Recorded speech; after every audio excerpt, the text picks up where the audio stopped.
অতীতত অগা পিছাকে ঘটি যোৱা যিকোনো দুটা কাৰ্য বা ঘটনা আগতে হোৱা কামটো কি হয় পাষ্ট নহয় পাষ্ট পাৰফেক্ট হয় আগতে যেটো কাম হ'ব সেইটো হ'ব পাষ্ট পাৰফেক্ট আৰু যেটো কাম আমাৰ পিছত হ'ব সেইটো হ'ব পাষ্ট ইনডেফিনিট এটা আমি এটা एग्जांपल লেকে লিখিছো চোৱা যে the patient had died এইটো এটা কাম এইটো এটা কাম কি হৈছে এটা দুটা কাম সংঘটিত হৈছে পাষ্টত অতীতত দুটা কাম সংঘটিত হৈছে কি কি যে the patient had died before the doctor came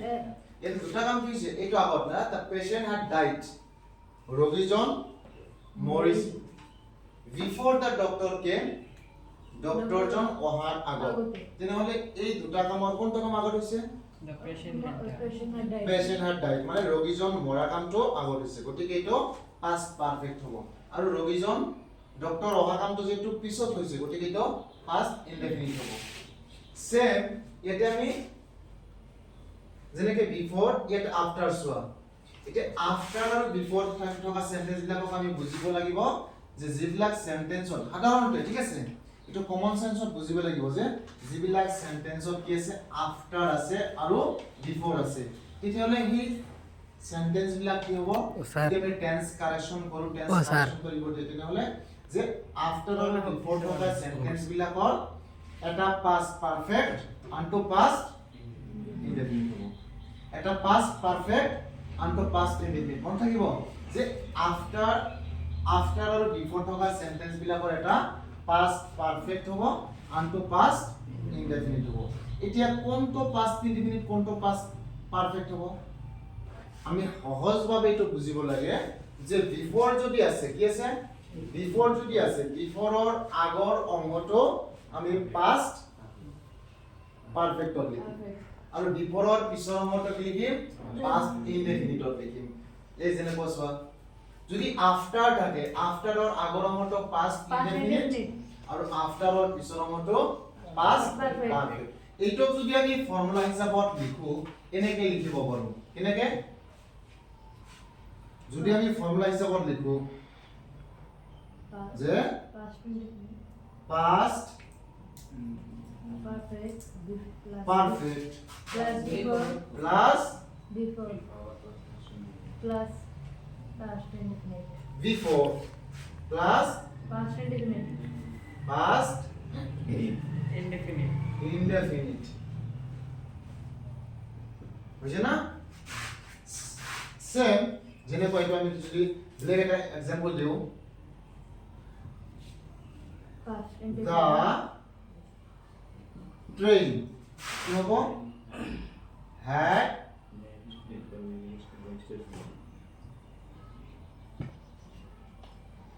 left before we reached reached the station the station বুঝছ না এইটো হল তোমার বিফোর এইটো বিফোর ঠিক আছে ইয়ার আগৰ মতে এইটো পাস্ট পারফেক্ট গঠনটো আছে না subject plus had plus verb 3 এইটো কি লেফট হৈছে ইয়াৰ মেইন ভাৰ্ব কি live liver pass participle form হল লেফট ইয়াতে সোয়া বিফোৰৰ পিছত কি আছে past indefinite we reached the field মানে উই হল তোমাৰ সাবজেক্ট আৰু ভাৰ্ব টু হল ৰিচড ঠিক আছে ইয়াৰ অৰ্থ হল যে আমি স্টেশনত যোৱাৰ আগতে ট্ৰেইনখন এৰিছিল বা এৰিলে ঠিক আছে এটো যে আমি পাস্ট এইটো ফৰ্ম যদি লিখি দিও যে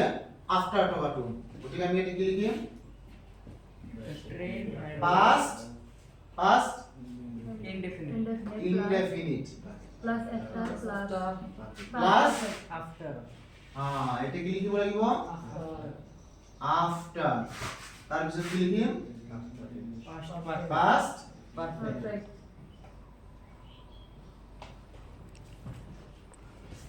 perfect এই এটা হল past perfect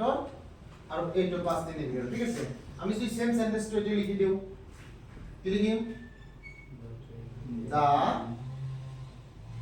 ট্রেন কি left After After after we we had had reached the station. reached the station বুঝছে না ক্লিয়ার হইছে তোমার পাস্ট পাৰফেক্টৰ কাৰণে এই ফৰ্মুলাটো আৰু এই নিয়মটো জমা যথেষ্ট এটা যদি যিকোনো টেন্স আহে পাস্ট পাৰফেক্টৰ এই হিচাপত লিখিব লাগিব এই হিচাপত আহিব ইয়াতে তুমি কি পইণ্ট কৰিবা এতে কি ওয়াৰ্ড চোৱা বা সিলেকশন ওয়াৰ্ড কি আছে যে আফটাৰ আৰু বিফোৰ মেন তোমাৰ হল বিফোৰ আৰু আফটাৰ যদি বিফোৰ আৰু আফটার আছে তেতিয়াহলে আমি লিখিম যে এটা পাস্ট পারফেক্ট আনটো পাস্ট ইনডেফিনিট এতিয়া কোনটো পাস্ট ইনডেফিনিট কোনটো পাস্ট পারফেক্ট এটো কোৱা হল ফৰ্মুলা হিচাপত আমি বুজাই দিছো যে যদি কি আছে বিফোৰ আছে গতিকে বিফোৰৰ আগৰ অংশটো পাস্ট পাৰফেক্ট পিছৰ অংশটো past indefinite. ইনডেফিনিট যদি আফটাৰ আছে আফটাৰৰ আগৰ অংশটো কি হ'ব Past indefinite. পাস্ট ইনডেফিনিট পিছৰ অংশটো পাস্ট পাৰফেক্ট এটা ভুল হ'ব আৰু কেতিয়াও ভুল নহয় গতিকে এনেকে আমি এইটো মনত ৰাখিম